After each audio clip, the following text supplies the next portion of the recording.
Yes. The affordability of products. Yes, I think and that's what I'm saying, in order to improve the state of the economy, you don't improve the state of the economy by going on the streets or complaining about it. It's actually certain fiscal prudence and measures that have to be taken. For example, we were borrowing very heavily from the local markets, which means we are borrowing we are doing too much domestic borrowing as a country. But if you're able to borrow from the international financial institutions, what it does is that their interest rate is lower, and then the repayment period is also longer, which means we're not spending too much money in paying our debts, which means we will have enough money for development. So it's actually a science that you have to do. But wouldn't then the local borrowing, then means the rates for banks are still high. Are we looking at a point where then, because entrepreneurs... Yes, that's why government is moving away from borrowing domestically. Because when you borrow domestic, it means you're taking away the money that could have been borrowed by the small, medium enterprises. And it's being borrowed by government. So government should not borrow locally. They should try and borrow from international financial institutions so that they can be able to allow the local market, local enterprise to be able to borrow from the banks.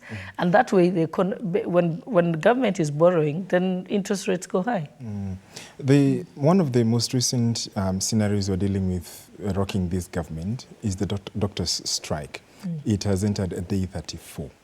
First of all, your opinion about that? I think the president has stated it very well. He says we value our doctors. We recognize the service that they provide for this country. The Kenya Council government has been committed to the whole concept of health, and that's why we are now setting up the Social Health Insurance Fund. We want to be able to make sure that every Kenyan is able to access medical services, whether you have money or not, whether you have a job or not. So that's where we're going to. That tells you the seriousness with which health is to this particular government. And unfortunately, we are in a tight spot because, it's like your children telling you that I want to have ice cream every day, and you can't afford it. The reality is if you can't afford it, you've got to have the hard conversation and say we're not able to afford it. But I think what is happening at the moment is we have to ask also, and that's why I appeal to doctors. And I've spoken to many of them. I understand the challenge that they're facing. But we also have to say that if we say that we must pay intern doctors 206,000 shillings a month, 206,000 a month. 207, yes, that amount per month. The question is, we'll end up taking less interns. So would you like your child to remain at home without getting the internship?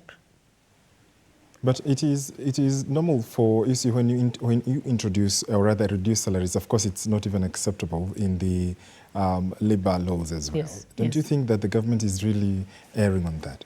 We're not reducing salaries actually. Internship is only for 1 year. It's an internship. It is a compulsory service you must have before you now become a fully fledged doctor. So the ones who are already earning 206,000, it's not being reduced. It's for the new ones, the incoming ones. That's what that's why I say the media sometimes, you misreport. Nobody's salary has been reduced. Okay, for someone who was already targeting to come into the job market, it's like, you see, for you as member of parliament, if the salary is X amount, wouldn't it, even as a person as well, let's even look at the doctors as well, the next batch of MPs, no salary has ever been reduced downwards. Yes, but and this is it's a different concept. I think there's a fixed salary for every group of people.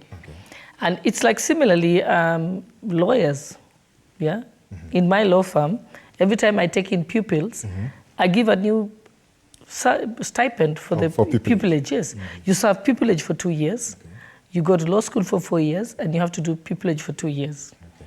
So every time you take a new group, someone can't come to my office and say, oh, because you paid the previous person this amount, then you must pay me this amount. It's a new contract. It's a different, it's a different person. So I think and you see you heard what the president said. The president says you serve the 1 year at that amount, but afterwards, when you finish, we will hire you. Won't that be changing then the terms of the CBA? Yes. But isn't that unlawful? There's the terms of the CBA. I think they currently have and that's what I'm saying, it's a difficult conversation to have. Okay. And it is something that doctors should look into. I think doctors are highly rated. They are highly valued by any government. Yeah. And what the doctors should be looking at is in the long term. They should be patriotic. What's going to happen? If I was talking to the doctors, I would tell them, you know what? This country is going to transform. It is a painful time now, we don't have money. But soon, when things improve and the economy improves, the doctors will end up being the best paid doctors in the region. So why don't they persevere with us? Because everybody has been told, let's tighten our belts now and let's make changes. When you look at the current economic situation, the taxes that have been in there from especially from the Finance Bill 2023, do you not think it is quite misplaced to ask the doctors and the people in the various sectors to wait, because at the same time the taxes are not waiting? Yes, and the taxes are just being collected now. You can't talk about what the effect that the taxes have until after 1 year. We'll know in the next financial year how much we have collected. So yes, it calls for patience. You can't say because taxes are being collected today, tomorrow things must change. No, it takes 1 financial year to be able to see the effect. Okay. It may be that even collecting those taxes, we don't know whether we'll make enough money as a country, or whether we'll be able to, we have loans as a country. You remember they said that for every 10 shillings, 6.7 goes to loan repayment. Yes.